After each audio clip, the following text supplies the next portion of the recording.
I'm Edie Lush, and I'm here in the Hub Culture Pavilion in Davos. Very pleased to be joined by Valerie Germain. Thanks very much for coming. Thank you for having me. Managing partner at Heidrick & Struggles. Yep.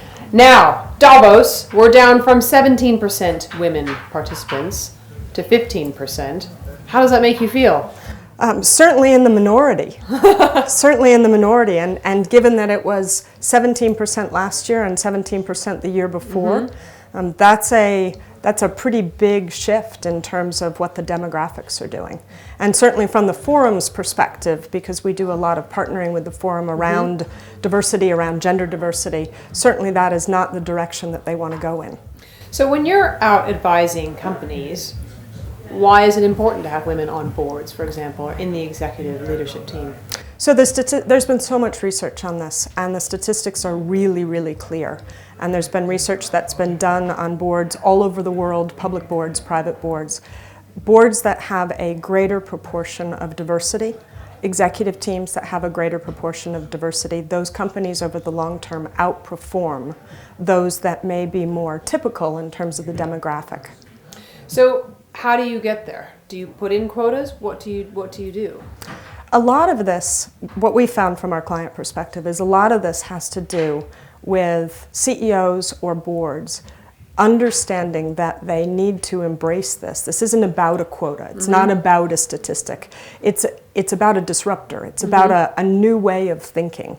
If you take not just gender, but the idea of innovation, the idea of disruptive, whether it's technologies or new product development, a lot of organizations are finding they need to bring together people from different backgrounds who think differently, who express themselves differently, and that takes a leap of faith. And they need to have the courage to be able to do that. So a lot of what we end up talking about is about courage and authenticity and having a clear understanding of where you're trying to get to and why. Can you give me an example of where you've seen a client push back or where you've seen a client embrace diversity and it's made a real difference? I think you see, because there have been quotas out there, because so many governments are aware of this, so many organizations are aware of this, there are companies that have two types to them. One is we need to go down this path because there is an optic. We need to have a certain number of women on our executive team or on our board because there's an optic and we need to deal with that demand. You gotta look better. Exactly. There's another group of organizations that say we need to do that for all the reasons that I said because we're actually looking for a different perspective. And right now, so many CEOs and chairmen of boards are worried about the next generation of leadership. They're worried about how do they keep pace and how do they think differently and act differently given what's happening in the world.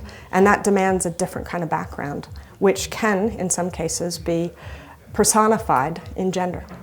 Valerie, thanks so much for stopping by the Hub Culture Pavilion here in Davos, and I'm Edie Lush.